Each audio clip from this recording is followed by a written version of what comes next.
A Study in Scarlet by Sir Arthur Conan Doyle. Part 1. Being a reprint from the reminiscences of John H. Watson, M.D., late of the Army Medical Department. Chapter 1. Mr. Sherlock Holmes. In the year 1878, I took my degree of Doctor of Medicine of the University of London and proceeded to Netley to go through the course prescribed for surgeons in the Army. Thereupon, I was duly attached to the 5th Northumberland Fusiliers as assistant surgeon. The regiment was stationed in India at the time, and before I could join it, the Second Afghan War had broken out. On landing at Bombay, I learned that my corps had advanced through the passes and was already deep in the enemy's country. I followed, however, with many other officers who were in the same situation as myself, and succeeded in reaching Kandahar in safety, where I found my regiment and at once entered upon my new duties. The campaign brought honours and promotion to many, but for me it had nothing but misfortune and disaster. I was removed from my brigade and attached to the Berkshires, with whom I served at the fatal battle of Maiwand. There I was struck on the shoulder by a jezail bullet, which shattered the bone and grazed the subclavian artery. I should have fallen into the hands of the murderous Ghazis had it not been for the devotion and courage shown by Murray, my orderly, who threw me across a pack horse and succeeded in bringing me safely to the British lines. Worn with pain and weak from the prolonged hardships which I had undergone, I was removed, with a great train of wounded sufferers, to the base hospital at Peshawar. Here I rallied, and had already improved so far as to be able to walk about the wards, and even to bask a little upon the veranda when I was struck down by enteric fever, that curse of our Indian possessions. For months my life was despaired of, and when at last I came to myself and became convalescent, I was so weak and emaciated that the medical board determined that not a day should be lost in sending me back to England. I was dispatched accordingly in the troop ship Orontes, and landed a month later on Portsmouth Jetty, with my health irretrievably ruined, but with permission from a maternal government to spend the next 9 months in attempting to improve it. I had neither kith nor kin in England, and was therefore as free as air, or as free as an income of 11 shillings and sixpence a day will permit a man to be. Under such circumstances I naturally gravitated to London, that great cesspool into which all the loungers and idlers of the empire are irresistibly drained. There I stayed for some time at a private hotel in the Strand, leading a comfortless, meaningless existence, and spending such money as I had, considerably more freely than I ought. So alarming did the state of my finances become that I soon realized that I must either leave the metropolis and resuscitate somewhere in the country, or that I must take a complete alteration in my style of living. Choosing the latter alternative, I began by making up my mind to leave the hotel and to take up my quarters in some less pretentious and less expensive domicile. On the very day that I had come to this conclusion, I was standing at the Criterion bar when someone tapped me on the shoulder, and turning around I recognised young Stamford, who had been a dresser under me at Bart's. The sight of a friendly face in the great wilderness of London is a pleasant thing indeed to a lonely man. In old days Stamford had never been a particular crony of mine, but now I hailed him with enthusiasm, and he in his turn appeared to be delighted to see me. In the exuberance of my joy, I asked him to lunch with me at the Holborn, and we started off together in a hansom. "Whatever have you been doing with yourself, Watson?" he asked in an undisguised wonder, as we rattled through the crowded London streets. "You're as thin as a lath and as brown as a nut."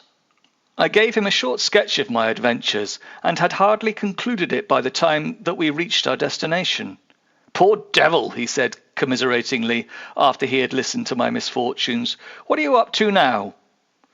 "Looking for lodgings," I answered, "trying to solve the problem as to whether it's possible to get comfortable rooms at a reasonable price." "That's a strange thing," remarked my companion. "You're the second man today that has used that expression to me." "And who was the first?" I asked. "A fellow who's working at the chemical laboratory up at the hospital. He was bemoaning himself this morning because he could not get someone to go halves with him in some nice rooms which he had found, and which were too much for his purse." "By Jove!" I cried. "If he really wants someone to share the rooms and the expense, I am the very man for him. I should prefer having a partner to being alone." Young Stamford looked rather strangely at me over his wine-glass. "You don't know Sherlock Holmes yet," he said. "Perhaps you would not care for him as a constant companion." "Why? What is there against him?" "Oh, I didn't say there was anything against him. He's a little queer in his ideas, an enthusiast in some branches of science. As far as I know, he is a decent fellow enough." "A medical student, I suppose," said I. "No, I have no idea what he intends to go in for. I believe he is well up in anatomy, and he is a first-class chemist, but as far as I know, he has never taken out any systematic medical classes. His studies are very desultory and eccentric, but he has amassed a lot of out-of-the-way knowledge which would astonish his professors." "Did you ask him what he was going in for?" I asked. "No, he's not a man that is easy to draw out, though he can be communicative enough when the fancy seizes him." "I should like to meet him," I said. "If I am to lodge with anyone, I would prefer a man of studious and quiet habits. I am not strong enough yet to stand much noise or excitement. I had enough of both in Afghanistan to last me for the remainder of my natural existence. How could I meet this friend of yours?" "He's sure to be at the laboratory," returned my companion. "He either avoids the place for weeks, or else he works there from morning till night. If you like, we will drive around together after luncheon." "Certainly," I answered, and the conversation drifted away into other channels. As we made our way to the hospital after leaving the Holborn, Stamford gave me a few more particulars about the gentleman whom I proposed to take as a fellow lodger. "You mustn't blame me if you don't get on with him," he said. "I know nothing more of him than I have learned from meeting him occasionally in the laboratory. You proposed this arrangement, so you must not hold me responsible." "If we don't get on, it will be easy to part company," I answered. "It seems to me, Stamford," I added, looking hard at my companion, "that you have some reason for washing your hands of the matter. Is this fellow's temper so formidable, or what is it? Don't be mealy-mouthed about it." "It is not easy to express the inexpressible," he answered with a laugh. "Holmes is a little too scientific for my tastes. It approaches to cold-bloodedness. I could imagine him giving his friend a little pinch of the latest vegetable alkaloid, not out of malevolence, you understand, but simply out of the spirit of inquiry, in order to have an accurate idea of the effects. To do him justice, I think that he would take it himself with the same readiness. He appears to have a passion for definite and exact knowledge." "Very right, too." "Yes, but it may be pushed to excess. When it comes to beating the subjects in the dissecting rooms with a stick, it is certainly taking a rather bizarre shape." "Beating the subjects?" "Yes, to verify how far bruises may be produced after death. I saw him at it with my own eyes." "And yet you say he's not a medical student?" "No, heaven knows what the objects of his studies are. But here we are, and you must form your own impressions about him." As he spoke, and we turned down a narrow lane and passed through a small side door, which opened into a wing of the great hospital, it was familiar ground to me, and I needed no guiding as we ascended the bleak stone staircase and made our way down the long corridor with its vista of whitewashed wall and dun-coloured doors. Near the farther end, a low-arched passage branched away from it and led to the chemical laboratory. This was a lofty chamber, lined and littered with countless bottles. Broad, low tables were scattered about, which bristled with retorts, test tubes, and little Bunsen lamps with their blue, flickering flames. There was only one student in the room, who was bending over a distant table absorbed in his work. At the sound of our steps, he glanced around and sprang to his feet with a cry of pleasure. "I've found it! I've found it!" he shouted to my companion, running towards us with a test tube in his hand. "I have found a reagent which is precipitated by hemoglobin, and by nothing else." He had discovered a gold mine. Greater delight could not have shone upon his features. "Dr. Watson, Mr. Sherlock Holmes," said Stamford, introducing us. "How are you?" he said cordially, gripping my hand with a strength for which I should hardly have given him credit. "You have been in Afghanistan, I perceive." "How on earth did you know that?" I asked in astonishment. "Never mind," he said, chuckling to himself.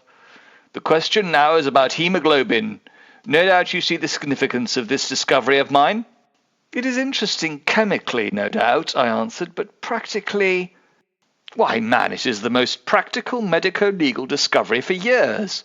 Don't you see that it gives us an infallible test for bloodstains? Come over here now."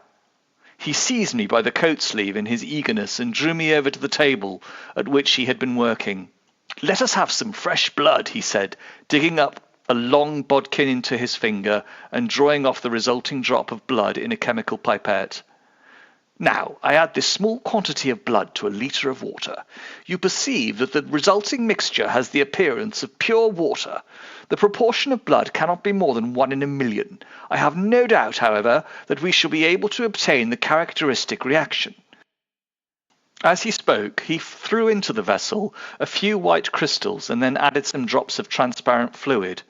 In an instant, the contents assumed a dull mahogany colour, and a brownish dust was precipitated to the bottom of the glass jar. "Aha!" he cried, clapping his hands and looking as delighted as a child with a new toy. "What do you think of that?" "It seems to be a very delicate test," I remarked. "Beautiful, beautiful. The old Guiacum test was very clumsy and uncertain. So is the microscopic examination for blood corpuscles. The latter is valueless if the stains are a few hours old. Now this appears to act as well whether the blood is old or new. Had this test been invented, there are hundreds of men now walking the earth who would long ago have paid the penalty for their crimes." "Indeed," I murmured. "Criminal cases are continually hinging upon that one point. A man is suspected of a crime, months perhaps after it has been committed. His linen or clothes are examined and brownish stains discovered upon them. Are they blood stains or mud stains or rust stains or fruit stains? Or what are they? That is a basic question which has puzzled many an expert. And why? Because there was no reliable test. Now we have the Sherlock Holmes test, and there will no longer be any difficulty." His eyes fairly glittered as he spoke, and he put his hand over his heart and bowed as if to some applauding crowd conjured up by his imagination. "You are to be congratulated," I remarked, considerably surprised at his enthusiasm. "There was the case of von Bischoff at Frankfurt last year. He would certainly have been hung had this test been in existence. Then there was Mason of Bradford, and the notorious Muller and Lefebvre of Montpellier, and Sampson of New Orleans. I could name a score of cases in which it would have been decisive."